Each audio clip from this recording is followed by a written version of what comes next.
Assalamualaikum warahmatullahi wabarakatuh. Bismillahirrahmanirrahim. Alhamdulillahi rabbil alamin. Wabihi nasta'inu ala umurid dunya waddin. Assalatu wassalamu ala ashrafil anbiya'i wal mursalin. Sayyidina wa habibina wa syafi'ina wa maulana Muhammadin Sayyidil awwalina wal akhirin wa ala alihi wa ashabihi at-tayyibin at-tahirin, amma ba'du. Para jamaah, bapak-bapak dan ibu-ibu atau seorang ibu atau beberapa orang ibu, jamaah sholat subuh Masjid Nurul Hasanah yang ada di Komplek Reni Jaya, Pamulang, Tangerang Selatan, Provinsi Banten, yarhamukumullah. Alhamdulillah hari ini Ahad tanggal 25 Januari tahun 2026 bertepatan dengan tanggal 6 Sya'ban tahun 1447 Hijriah. Kita akan melanjutkan kajian fikih kita setiap 2 bulan sekali. Kita masih melanjutkan terkait soal teknis dan etika berwudu di dalam subjudul Babu Sifatil Wudu, bab tentang sifat wudu. Yang pertama-tama, wudu itu kalau bisa tidak perlu dibantu orang lain, kalau bisa. Dan kita semua kalau yang penting sehat bisa itu. Tidak pernah kita minta bantuan orang lain kecuali lagi sakit barangkali. Dan sekarang ini kan sudah ada keran di mana-mana. Kalau dulu memang ribet wudu itu, belum ada teknologi yang meletakkan air di bagian atas di toren kemudian disalurkan melalui instalasi air pralon dan akhirnya teratur dengan keran-keran yang canggih sekarang ini. Kalau di zaman Rasulullah kan paling-paling pakai teko, pakai ceret, sehingga untuk mengalirkannya itu harus ada orang lain. Nah, karenanya babu sifatil wudu ini bab tentang sifat wudu. Ini pada halaman 27 kitab PDF saya, 36 nih. Halaman 36 pada kitab PDF saya, tetapi kalau kitab yang manual itu halaman 15 jilid 1. Pernyataan pertama dikatakan al-mustahabbu alla yasta'ina fi wudu'ihi bi ghairihi. Seyogianya disunahkan wudu tidak perlu minta tolong pihak lain untuk mempersiapkan wudunya itu. 5 ruwiyah didasarkan atas satu hadis yang diriwayatkan annan nabiyya sallallahu alaihi wasallam qala inna la nasta'inu 'alal wudu'i bi ahadin. Sesungguhnya kami, ini hadis Nabi, kami tidak meminta tolong untuk melaksanakan wudu kepada seseorang. Gitu. Fa inista'ana bi ghairihi jaza. Tetapi kalau tetap mau minta tolong orang boleh, bukan berarti terlarang. Karena dalam suasana tertentu kita mesti, apalagi yang sudah tidak begitu sehat, mesti dibimbing ke kamar mandi atau mungkin ditaruh bak besar di bawah tempat tidur lalu kita minta bantuan anak atau istri atau menantu untuk dikudurin begitu. Nah, ini dalam suasana tertentu begitu keadaannya. Boleh. Alasannya 5 rawa atau 5 ruwiya anna Usamata wal Mughirata war Rabi'ah binta Ma'udz bin Afra Alasannya sebetulnya sesungguhnya ada seorang atau beberapa orang Usamah bin Zaid, anak angkat Rasulullah yang sangat setia. Setianya luar biasa, ketika wafat Rasul sedihnya luar biasa. Usamah bin Zaid ini, karena sudah masuk Islam, termasuk as-sabiqunal awwalun, bahkan yang menemani, satu-satunya sahabat yang pernah menemani Rasulullah ketika berdakwah ke Thaif dan akhirnya disambut dengan kejam betul sampai dilempari batu di muka beliau sampai berdarah-darah. Itu Usamah bin Zaid ini. Dan doa yang selama ini disampaikan oleh penceramah kita Kiai Zainuddin MZ selalu doa Allahumma hdi qaumi fa innahum la ya'lamun. Padahal doa yang sangat menggetarkan dan tampaknya doa yang paling membuat merinding dibaca oleh Rasulullah ya ketika beliau di Makkah itu ya ini doa yang waktu di Thaif ini. Seakan-akan berada dalam titik nadir. Karena luar biasa itu. Sampai dikatakan di awal-awal doanya itu Allahumma ilaika ashku du'fa quwwati wa qillata hilati wa hawani 'alan nas ya arhamar rahimin. Itu awalnya begitu doa itu. Ya Allah, kepada Engkaulah saya mengadu. Ya Allah, hanya kepada Engkaulah saya mengadu tentang kelemahan kekuatanku dan tentang minimnya daya upayaku dan tentang kehinaanku, kerendahanku di hadapan orang-orang masyarakat Quraisy sepeninggal istri beliau Khadijah. Disusul paman beliau meninggal. Ini di Thaif ini kan beberapa saat sebelum Isra Mi'raj. Lah itu satu-satunya sahabat yang menemani beliau sampai berdarah-darah itu begitu. Sampai dikatakan dalam doanya itu Allahumma Rabbul mustad'afin wa anta Rabbi ilaman takiluni. Ya Allah, Engkau Tuhan pihak-pihak yang lemah dan saya dan Engkau adalah Tuhan saya, Tuhanku. Engkau adalah Tuhanku. Kepada siapa saja, kepada siapa lagi ilaman takiluni, kepada siapa lagi Engkau akan memberikan kekuasaan sehingga orang itu melindungiku sepeninggal Khadijah dan sepeninggal Abu Thalib. Gitu.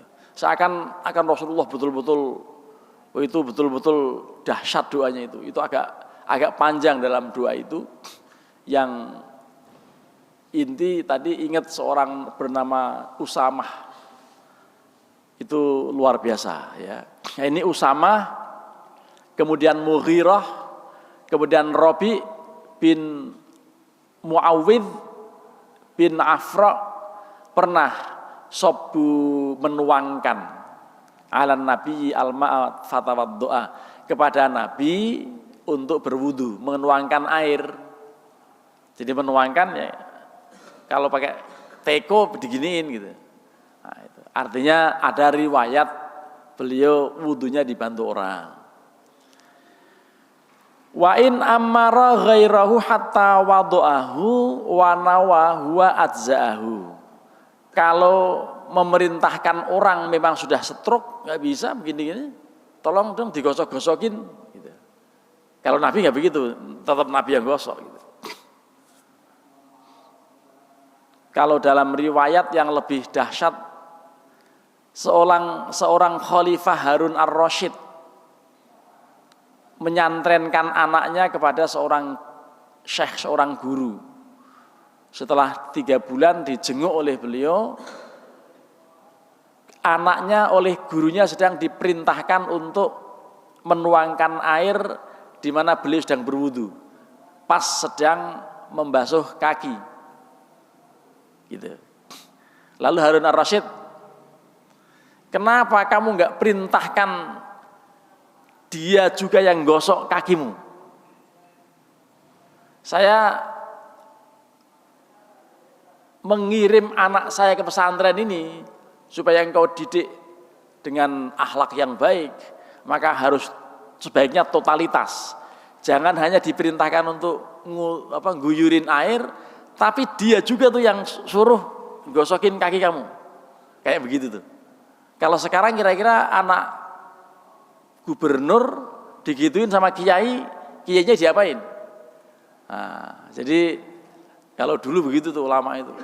Khalifah itu soleh betul itu. Dan itulah akhlak pada guru. Itu dalam kitab Ta'limul Muta'alim begitu ya dikatakan. Nah, ini artinya apa? Rasulullah pernah juga dibantu. Lalu kalau misalnya sampai yang gosokin juga orang lain gitu, tetapi yang niat sendirinya, ya, memang sudah gak bisa apa-apa, digosokin sama anaknya, ya, orang lain yang sejenis kelamin atau anak kandungnya gitu ya. Kalau istrinya kan batal terus jadinya, dipegang-pegang terus kan, ya batal terus, nggak jadi wudu kalau begitu. Ya. Nah, itu artinya orang lain yang mahram gitu ya. Kemudian yang niat yang berwudu ajzahu, boleh sampai kayak begitu pun boleh wudu itu gitu. Li'anna fi'lahu ghairu mustahaqin fit thaharah, karena tindakannya itu bukan sebagai hak dalam toharoh. Maksudnya ya memang yang niat sendirinya dia masih oke, psikisnya masih oke, masih waras betul, hanya fisiknya udah nggak bisa ngapa-ngapain karena stroke total misalnya kan gitu, itu tetap wajib sholat kalau masih normal psikisnya. Ala taro annahu law waqafa tahta mizabin fajarul ma'a atau fajarul ma'u alaihi wa nawat toharoh ajzahu. Ini juga misalnya orang ditritis, ini ada pancuran gitu, pancuran air ngocor dari atas hujan, lalu dia wudunya di situ, boleh sah gitu. Itu hanya musim penghujan sekarang ini. Tapi kan kalaupun musim hujan sekarang ini tetap tidak pernah ada orang wudu di kucuran air kan? Kenapa? Dia punya keran masing-masing. Kalau dulu masih begitu, masih ada. Zaman saya kecil masih, karena wudunya di kali, kalau pas hujan ya begitu dilakukan. Ya, dengan talang air itu gitu. Itu boleh. Para jamaah, kita lanjutkan. Ada fasal disebutkan bahwa faslun wa yustahabbu ayyusammiyallaha ta'ala 'alal wudu. Disunahkan untuk membaca bismillah pada saat mau wudu. Lima rawa Abu Hurairah anna Nabiyya sallallahu alaihi wasallam qala man tawaddaa wa dzakara ismallahi ta'ala alaihi kana tahuran li jami'i badanihi. Di dalam hadis ini sesungguhnya Nabi alaihi salatu wasallam bersabda, barang siapa yang berwudu dan membaca bismillah, maka dia akan membersihkan sama dengan membersihkan seluruh badannya. Itu akhirnya bismillah menjadi sunnah untuk dibaca waktu wudu. Bismillah.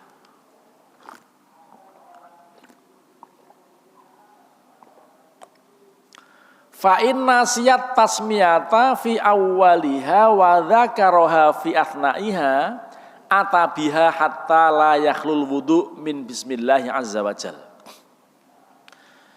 Kalau di awal lupa belum baca bismillah, ingat-ingat waktu basuh kepala atau waktu ngusap kepala, tadi belum bismillah, baca di situ.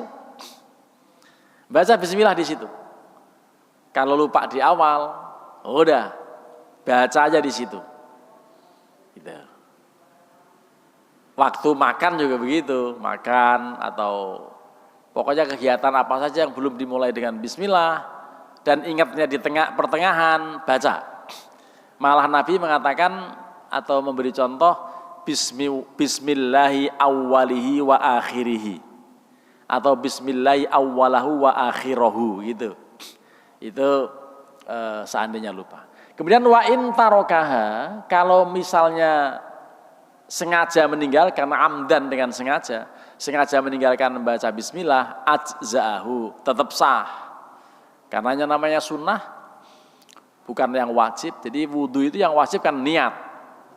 Membasuh muka, membasuh kedua tangan sampai siku, mengusap kepala dan membasuh kaki. Itu saja yang wajib. Tapi untuk sempurnanya seperti yang kita lakukan dengan urutan apa?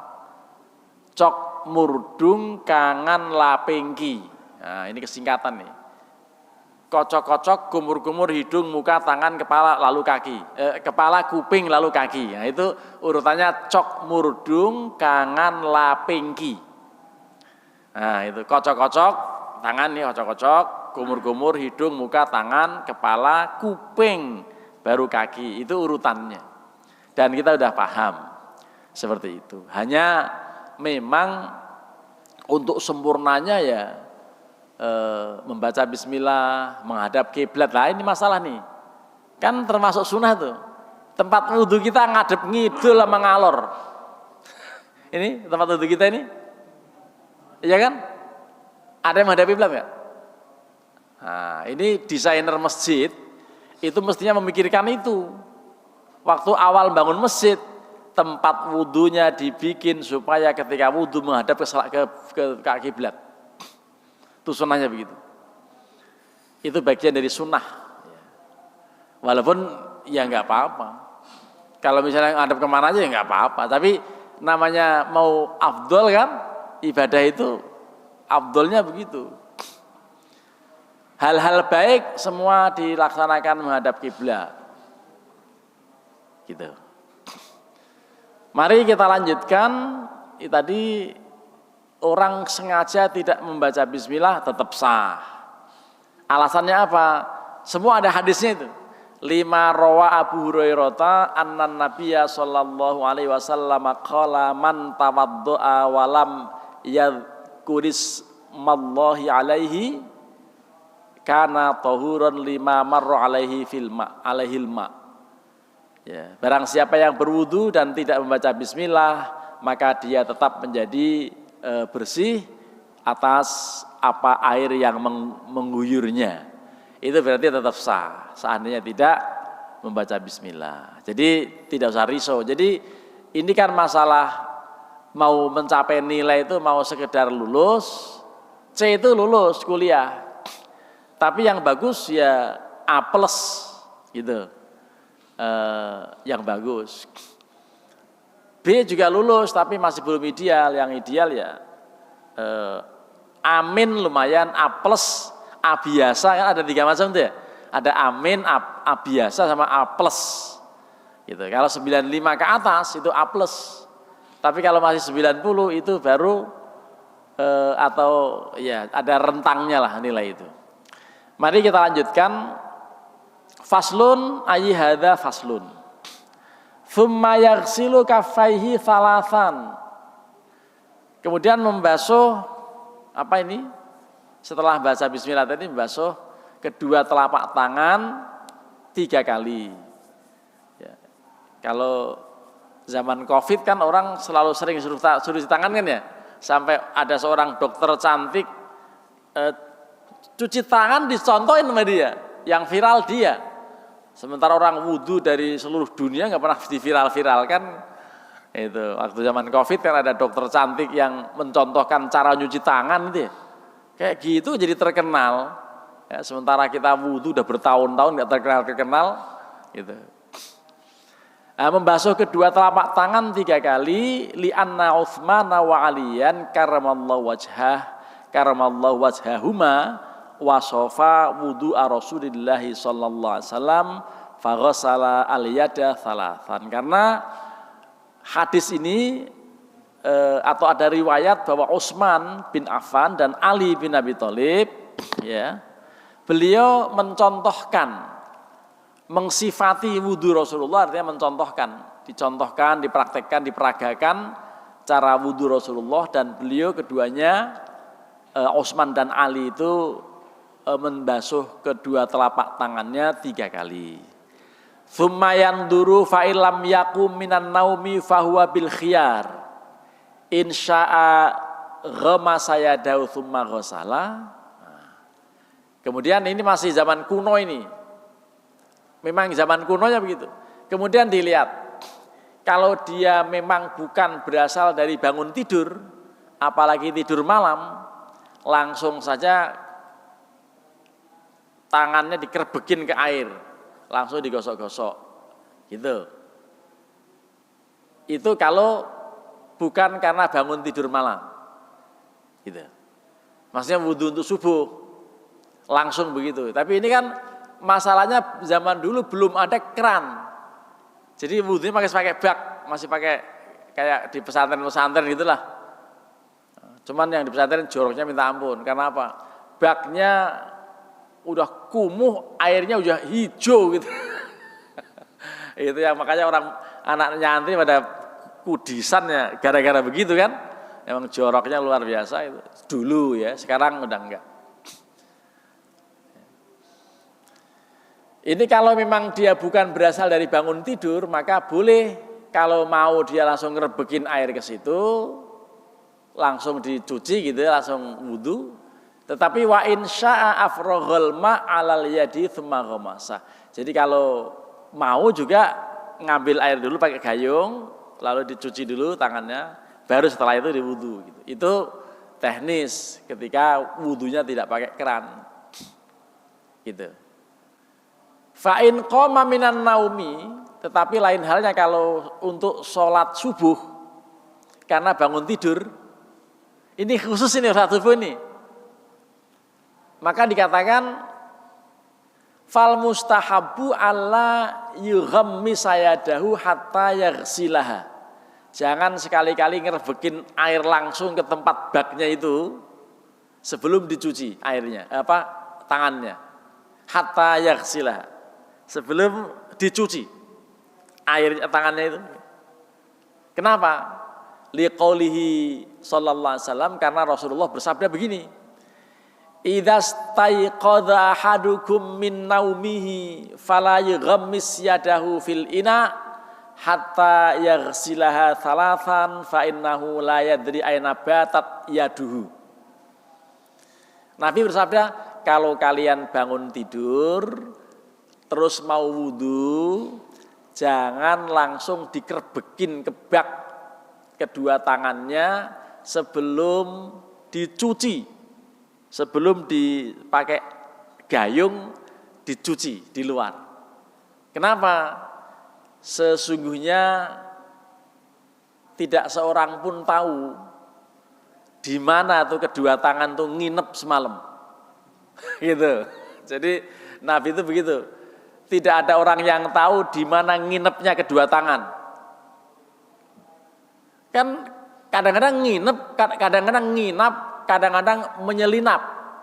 Tuh masalahnya tuh. Apakah menyelinap pada dirinya atau menyelinap pada sebelahnya? Nah, kan namanya suami istri. Kan bisa aja grepe-grepe, bisa geragap-geragap bagian-bagian yang itu makanya disuruh nyuci dulu tuh. Tuh begitu tuh. Itu Nabi begitu bersabdanya. Gitu. Kadang-kadang mana memang sudah musim panas, pantatnya sendiri udah gatel, ini macam-macam lah. Nah, jadi begitulah. Nabi itu luar biasa dalam hal menganjurkan kita bersifat bersih. Lah masalahnya umat Islam itu nggak pada perhatian yang begini nih. Dulu ya, kalau sekarang sudah banyak yang sangat open dengan soal kebersihan. Kalau dulu mau mencari toilet di pesantren nggak usah pakai mata, jangan nanya pakai hidung. Gitu. Nyari toilet pakai hidung. Yang pesing ya itulah toilet. Gitu. Itu begitu ngeledeknya, joroknya pesantren dulu begitu. Dulu, sekarang sih enggak beda. Namanya anak. Saya kan sekarang ini menjadi kiai SK, kiai yang diberikan SK oleh rektor untuk ngurus pesantren di UIN yang jumlahnya santrinya itu ada 700. Itu UIN punya pesantren tuh. Mahasiswa-mahasiswa baru yang mau daftar lalu dipesantrenkan. Di sekitar UIN ada 6 gedung. Ada Mabna Nawawi, ada Mabna Abdul Karim, ada Mabna Sultan Hasanuddin, ada Mabna Syarifah Khadijah, ada Mabna Syarifah Fatimah, dan ada Mabna Syarifah Muddaim. Itu nama-nama keturunan Syekh Sunan Gunung Jati semua itu. Ada istrinya, ada keluarganya, ada bibinya, semua nama-nama pesantren itu diberi nama-nama itu. Saya kebetulan kepala pusat UPT Mahat Al-Jami'ah yang ngontrol, tugasnya kiai ternyata ngurusin WC bocor, genteng bocor, WC mampet, ya kutang jatuh, berantakan gitu urusan kiai itu, kiai SK begitu urusannya itu. Betapa joroknya santri-santri begitu itu. Ya namanya anak itu baru beli, kutang jatuh, jadi sampahnya nggak dipungut lagi. Makanya ya itu menguntungkan toko memang. Ya, tapi dari sisi ketertiban menjadi kacau. Ya, jadi memang begitulah. Itu mahasiswa, gimana yang santri umum di kampung-kampung sana. Sampai ada sebuah pesantren dekat sini yang memang baru dan waktu itu masih banyak sawah. Itu ular-ular sanca banyak di sekeliling pesantren karena apa? Ternyata anak-anak cewek itu, anak santri-santri wati itu membuang softtek yang masih pada merah di sawah-sawah, kan kacau gitu. Gitu. Padahal harusnya dikasih tahu caranya itu tolong diperes sampai kemudian tuh tirisannya itu bening dan tidak lagi mengandung darah dan baru masukin plastik, masukin bak sampah. Itu begitu. Lah ini nggak pernah akhirnya apa? Banyak ular sanca berkeliaran karena seneng bau-bau amis kan. Nah, jadi ini persoalan. Mari kita lanjutkan.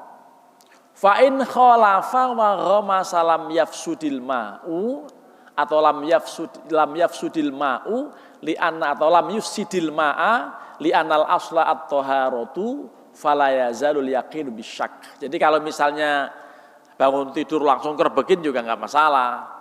Ya, tetapi kan untuk antisipasinya karena kita tidak tahu di mana tangan ini menyelinap kan, nah, maka kemudian diminta. Makanya kalau wudhu pagi itu sebaiknya dicuci dulu tuh.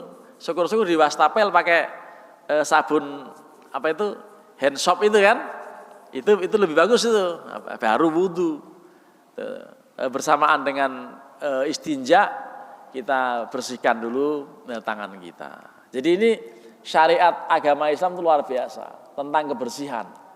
Ini nggak pernah digubris oleh orang-orang dulu terkait dengan orang-orang dulu, maksudnya sebelum Islam itu ada kacau betul. Orang kadang-kadang seminggu nggak mandi, gitu kan? Apalagi orang yang suka bertapa itu. Wah, itu bisa nggak mandi-mandi kecuali di tanggal 1 Suro mandinya. Lah bagaimana itu? Sakti luar biasa itu begitu.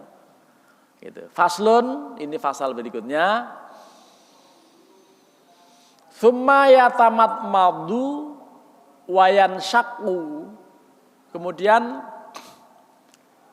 matmadhah dan istinsak, berkumur dan menghirup air ke hidung. Ini ada aturan menghirup air ke hidung itu memang. Tapi jangan sampai keras-keras, pasti sakit. Jadi dihirup sekedarnya. Dan kalau wudhunya benar, jarang kena flu, gitu. Karena dia bisa kalau wudhunya benar, insya Allah. Wal matmadhatu ayyaj alal ma, ini kita tahu semua ya, kumur-kumur itu seperti itu. Sementara istinsak itu menghirup air, menghirupnya istinsak, kalau menyemprotkan yang namanya intisar. Ada istinsak sama istinsar gitu ya. Istinsar itu menyemprotkan airnya itu istinsar namanya. Ya, ini diterangkan mengenai istinsak dan istinsar itu. Kalau dalam bahasa kitabnya memang yang namanya istinsak itu adalah ayyaj'alal ma'a fi anfihi wa yamuddau bi nafsi ila khiyashaimihi. Ini menghirup air sedikit sampai kemudian dihirup. Nah, thumma yastanshiru, kemudian istinsyar, disemprotin. 5 rawa Umar bin Abasah anna Nabiyya sallallahu alaihi wasallam qala ma minkum min ahadin yaqrabu wudu'ahu thumma yatamadmadu thumma yanshaqqu wa yastanshiru illa jarat khotoya fihi wa khiyashaimihi ma'al ma'. Jadi tidak seorang pun di antara kalian yang melaksanakan wudu dengan cara kumur-kumur dan istinsak serta istinsyar, kecuali nanti akan berguguran dosa-dosa yang pernah dilakukan, dosa-dosa kecil itu rontok semuanya dengan wudu. Begitu. Itu ada hadis yang seperti itu. Lalu keterangan berikutnya wal mustahabbu, dan yang disunahkan ayyubaligha fihima, untuk serius waktu melaksanakan kumur-kumur dan istinsak. Tetapi nanti ada pengecualian, kecuali sedang puasa gitu. Ini acara untuk serius berkumur dan istinsak, ada hadis yang berbunyi asbihil wudu'a wa khallil bainal asabi wa baligh fil istinsak illa an takuna shaiman. Seriuslah kalian berwudu selain jari jemari Anda, di sela-selain baik tangan maupun kaki, dan serius juga ketika Anda melakukan istinsak, menghirup air ke hidung, kecuali sedang berpuasa. Nah, kalau berpuasa jangan apalagi siang hari.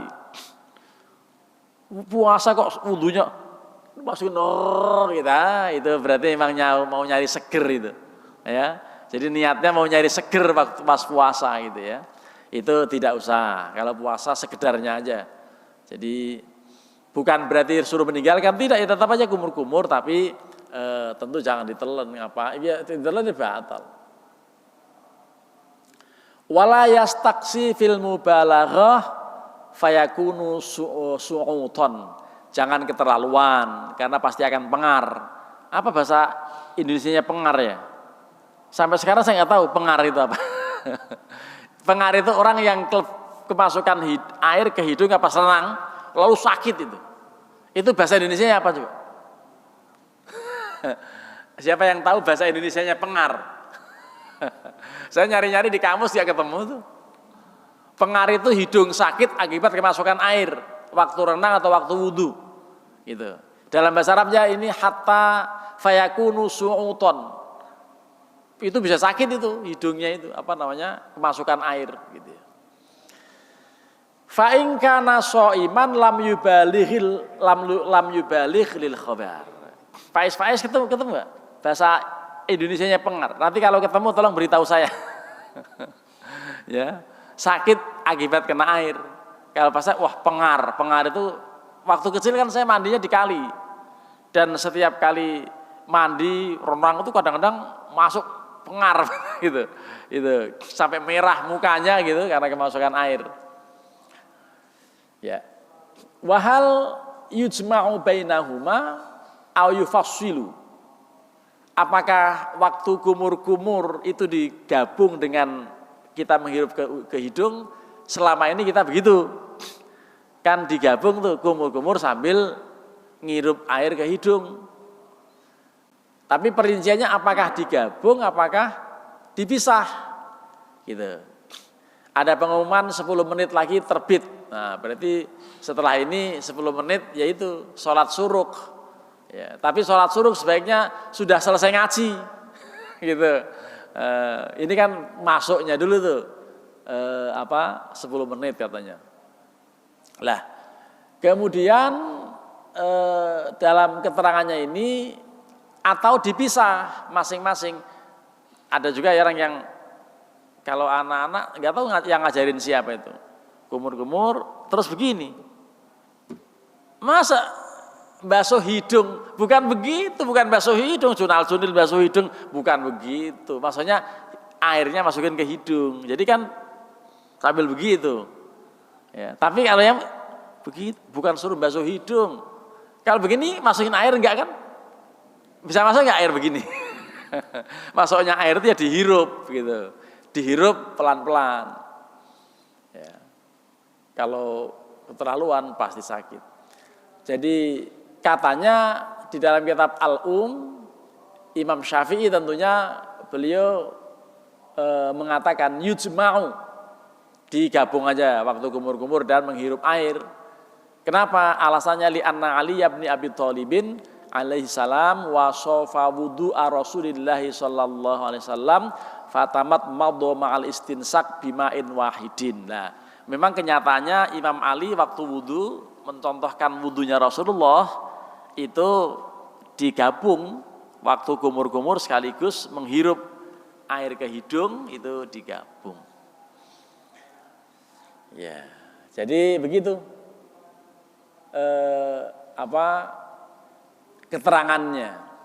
Waqala fil Buwaiti, dalam fatwa Imam Al-Buwaiti dalam kitabnya yufassilu bainahuma,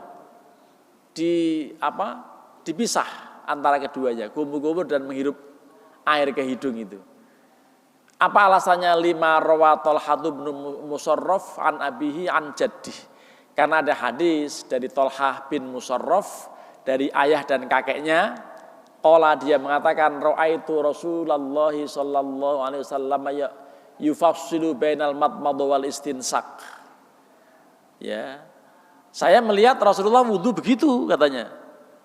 Wudunya apa? Kumur-kumur sendiri, menghirup air ke hidung sendiri. Lah, kalau begitu silahkan aja, mau gabung boleh, mau dipisah juga boleh, semua ada hadisnya.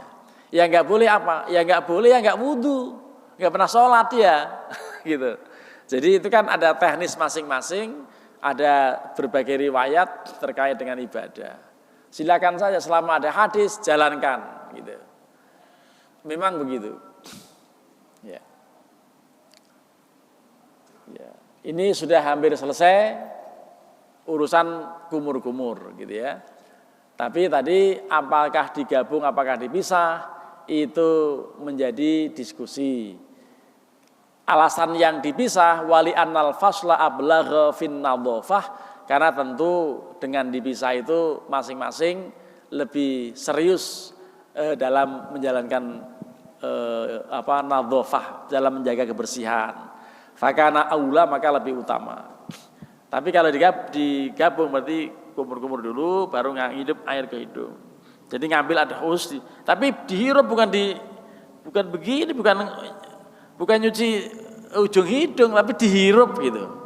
Kalau dihirupnya benar dan tidak terlalu keterlaluan, insya Allah sehat orang itu, tidak gampang kena penyakit sinusitis, ya, penyakit yang di kawasan hidung gitu ya. Sudah, kemudian disebutkan tadi seperti itu. Wayastansiq minha thalathan, wayabda'u bil madmadhah. Memang awalnya itu tadi kumur-kumur, kemudian dipisah, setelah itu ngambil air untuk apa? Untuk menghirup. Wala riwayatil Buwaiti yugharraqu hurfatan fayatamat madho atau fayatamat madu minha thalathan.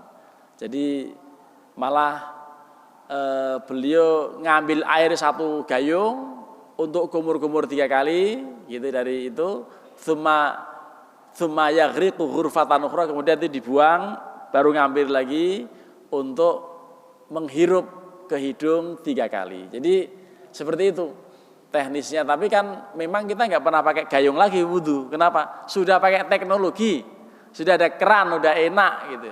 Nah, sayangnya nggak ada kitab yang baru. Ya, kalau ada kitab baru, ini caranya pakai keran ya. Sekarang udah pakai keran di mana-mana kan.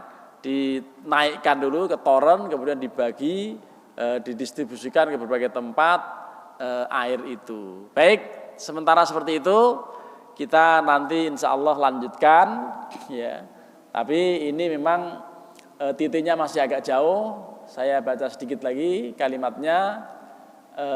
Waqala ba'duhum ala qawlihi fil yughraqu ghurfatan fayatamat madu minha wa yungshaq wa yangshaq wa yastangshiqu thumma yughraqu ghurfatan. Jadi dalam kitab al-um begitu ya, dipisah ya, atau sebagian mengatakan sebagaimana dalam al-um, satu gayung untuk kumur-kumur dan juga untuk istinsak. Kemudian gayung yang lain itu dalam halaman berikutnya, halaman 38, fayatamat madu minha wa yungsaqu dan seterusnya ya. Sebetulnya sampai di situ itu nanti kelanjutannya wala yaghsilul ain.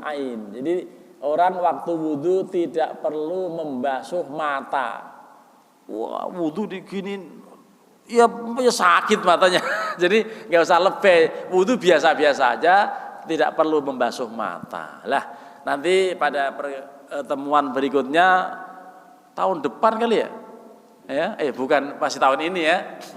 Jadi masih tahun ini tapi bulan Maret atau bulan April gitulah. Karena 2 bulan sekali, ya mendinglah kajian 2 bulan sekali kitab Al-Muhadzab 3 jilid. Kita udah berapa bulan baru sampai halaman 38, insya Allah sampai hari kiamat kurang 1 hari baru khatam itu kitab ya. Oh, kitabnya gede banget ya. Ya nggak apa-apa lah, yang penting ada kajian. Terima kasih. Kalau ada yang mau berdiskusi dipersilahkan. Saya mengambil alih moderator, saya langsung pimpin diskusi ini ya. Kalau ada, kalau nggak ada ya langsung pada bubar. Oh ada, silakan yang dari yang paling belakang, mungkin mohon agak berteriak karena pakai mic ya, silakan. Bismillah. Assalamualaikum warahmatullahi wabarakatuh. Waalaikumsalam warahmatullahi wabarakatuh. Sebetulnya perlu penegasan aja Pak Kiai. Saya pernah lihat di YouTube ibu-ibu wudu pakai semprotan botol. Itu memang sangat praktis karena kalau ke tempat wudu jauh dan kemungkinan ketinggalan sholatnya. Nah ini yang ditanyakan apa itu sah. Jadi disemprot bukan air ngucur tapi hanya berupa semprotan air yang kecil. Ya, mohon pencerahannya Pak. Terima kasih. Assalamualaikum warahmatullahi wabarakatuh. Waalaikumsalam warahmatullahi wabarakatuh. Bagaimana wudu karena teknologi canggih seperti ini dengan hairspray? Apa ya? Apa namanya? Yang disemprotin kan? Hairspray ya? Semprot. Saya tanya, cebok pakai gitu bisa nggak? Jadi kalau menurut saya pribadi nggak sah. Wudu kok pakai hairspray itu loh. Termasuk kalau pakai ini oke nih, pakai ini segini nih, 1 botol air mineral yang segini, ya, yang 600 ml ini, asal penuh dituang bisa. Masalahnya nuangnya kalau di karpet pasti dimarahin orang. Harus nuang di got atau di tempat yang kira-kira airnya nggak berbahaya. Jangan juga di lantai karena apa? Berbahaya, licin, gitu kan?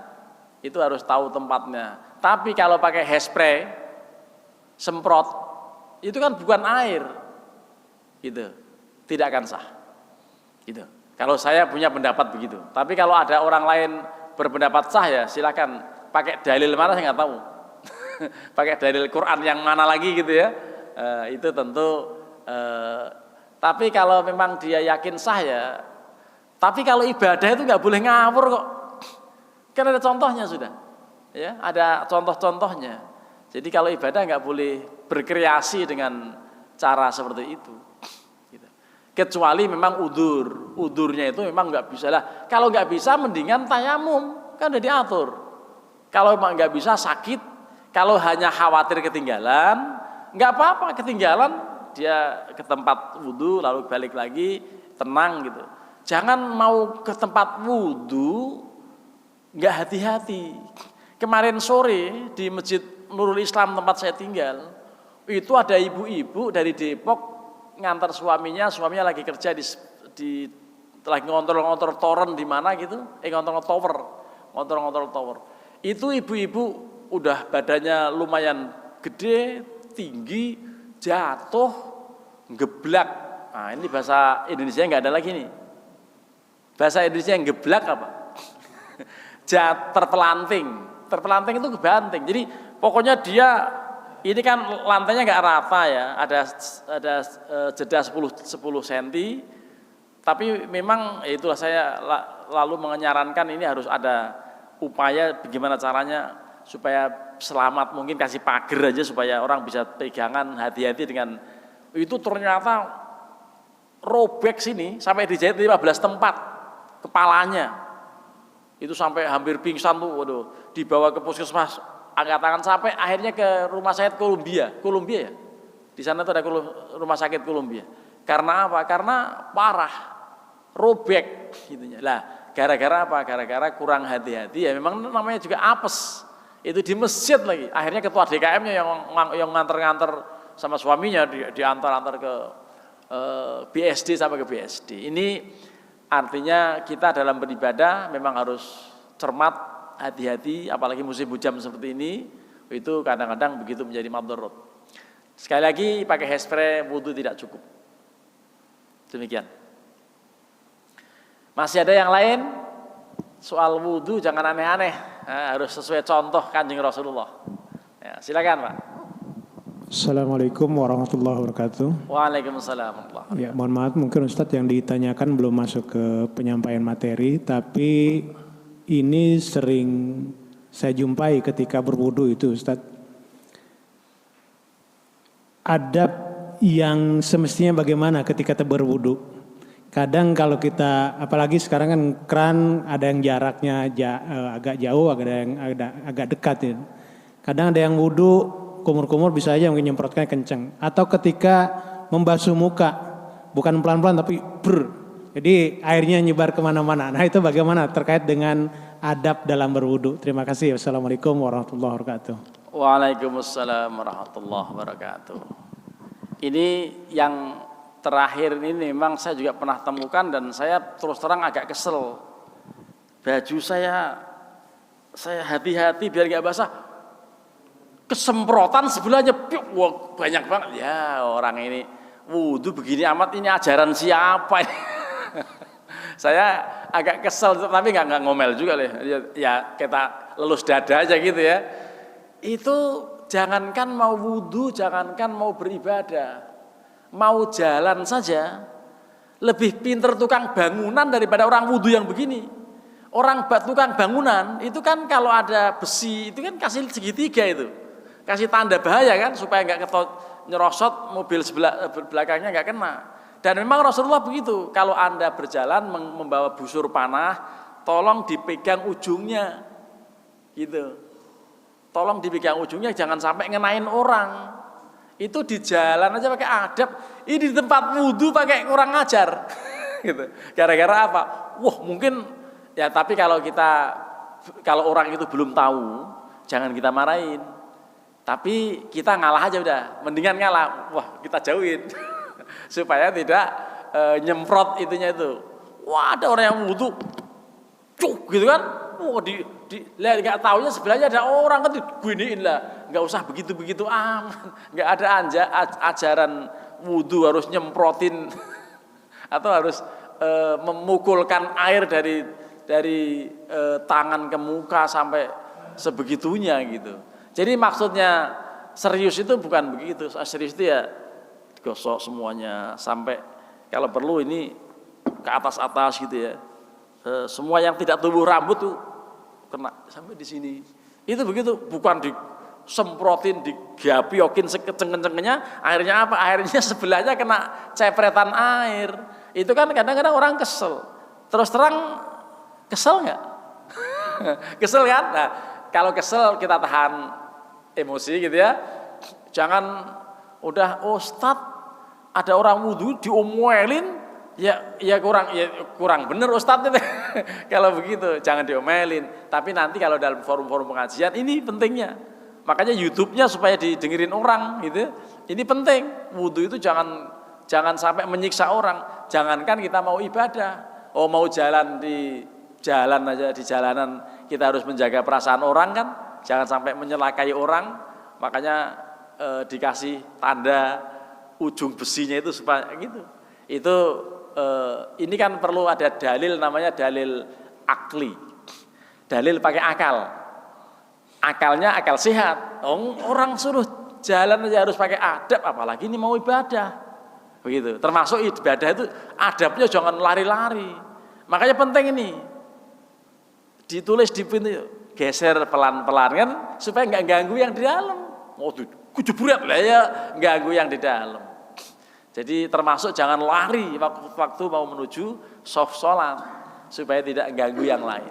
Ini intinya supaya tidak mengganggu kenyamanan ibadah pihak lain. Insya Allah seperti itu ya. Tapi jangan ditonjok ya. Begitu ditonjok ya. Jadi nanti yang ustadz yang mana yang enggak yang mana ya semuanya gila. Jadi yang waras lah itu. Nanti lama-lama orang itu dikasih tahu tentang teknis yang paling indah dalam beribadah. Masih ada yang lain? Silakan Pak Saihu.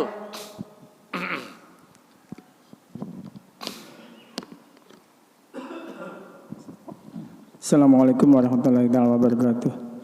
Simpel aja Pak Kiai terkait dengan berwudu. Dalam tahar itu di dalam kitab Fathul Qorib itu disebutkan bahwa seorang ulama yang bernama Musannif ada 7 sumber air untuk berwudu. Di antaranya adalah salju atau es. Nah, pertanyaan saya, kalau salju itu berarti kan harus dicairkan terlebih dahulu mungkin dengan cara dipanaskan dan sebagainya. Kemudian kalau termasuk es, kemudian kalau seandainya itu air dingin, tapi yang bersangkutan tidak tahan dan kedinginan, bolehkah dicampur dengan air panas? Itu satu. Yang kedua atau sebaliknya, dia ingin dingin airnya dikasih es. Nah itu bagaimana Pak Kiai? Demikian. Wassalamualaikum warahmatullahi wabarakatuh. Waalaikumsalam warahmatullahi wabarakatuh. Betul, memang macam-macam air yang bisa digunakan untuk istinja dan berwudu, termasuk untuk mandi, itu ada 7 macam tadi. Ada air dingin, ada air salju, ada air kali, ada air sumur, ada air laut, ada mata air. Yang nggak boleh air mata. Mata air boleh, air mata nggak boleh. Ya. Kemudian di antara yang tidak boleh, air itu suci tapi tidak mensucikan. Apa? Air kopi. Boleh kita minum. Enak buat mata biar melek, tapi jangan sekali-kali cebok pakai kopi. Gitu kan? Nah, itu jadi memang begitu dalam fikih itu. Lah, terkait dengan mencampur antara air dingin dikasih yang hangat atau air hangat biar agak air panas biar agak hangat tidak panas banget dikasih campur. Boleh, yang penting campurannya air bersih. Jangan dicampur dengan air yang tidak bersih. Air yang mutanajis kena najis dicampurin itu semua najis. Gitu. Air yang sudah digunakan yang dikenal dengan air mustakmal. Tapi sekalipun mustakmal kalau sudah didaur ulang dan diolah lagi lalu sudah terbebas dari bau, rasa dan warna, baunya sudah tidak menunjukkan pada barang najis, rasanya juga begitu termasuk warnanya, maka boleh untuk wudu. Tapi tetap saja katanya tidak layak untuk diminum. Kan ada tuh air yang akhirnya hanya untuk nyiram-nyiram tanaman gitu. Ya, kalau begitu sebaiknya ya wudunya pakai air yang masih murni lah gitu supaya itu ya. Tapi kalau memang air daur ulang itu kan macam-macam termasuk campurannya kencing juga kan ya. Air kencing ya iyalah orang mandi kadang-kadang kencing di situ masalahnya. dikencing di air keran itu airnya nyampur. Itu kan kalau mau minum udah pernah ya. Itulah makanya air hanya layak untuk siram-siram tanaman. Ya terpaksa mungkin nyuci-nyuci kaki sementara gitu. Termasuk wudu juga sah sebetulnya. Yang penting dia sudah bebas dari 3 macam itu. Nah, oleh karenanya selama campurannya itu tidak mengandung najis, tetap diperkenankan. Dan sesekali memang kita lagi meriang gitu, pengennya pakai air hangat, ya, apalagi air hangat yang sudah otomatis dari alat yang ada di rumah kita, gitu. Itu tetap diperkenankan. Yang katanya makruh itu air musammas, air yang terjemur atau dijemur langsung ya, dijemur sengaja lalu panas, gitu. Itu sengaja. Tapi kalau nggak sengaja terjemur karena emang tornya di atas, akhirnya panas atau paralonnya muter-muter banyak, instalasinya itu melalui putaran yang banyak dan akhirnya kena sinar matahari dan anget, itu panas gitu, menjelang panas kan ada karena kerannya panjang itu tetap nggak ada masalah, tertutup yang penting. Tapi kalau yang terbuka itu katanya membuat orang berpenyakit belang. Dalam hadis, ilmiahnya nanti ditanya dokter, apakah dokter juga sama dengan itu ya, penemuan tentang air yang dijemur itu bisa menimbulkan penyakit baros dan penyakit sopak, penyakit belang, ya itu nanti tentu dokter yang lebih canggih lagi. Kalau hadis Nabi begitu, ya sampai Aisyah tidak diperkenankan, kamu jangan pakai air ini karena dijemur. Demikian Pak Sehul dengan air yang dicampur. Mungkin cukup ya, sudah menit ke 56 menjelang 1 jam. Mudah-mudahan kajian kita ada manfaat dan mari kita akhiri dengan sama-sama membaca kafaratul majlis. Subhanakallahumma wa bihamdika asyhadu an la ilaha illa anta astaghfiruka wa atubu ilaik. Terima kasih, mohon maaf kalau ada yang kurang berkenan. Wallahul muwaffiq ila aqwamit thoriq. Assalamualaikum warahmatullahi wabarakatuh.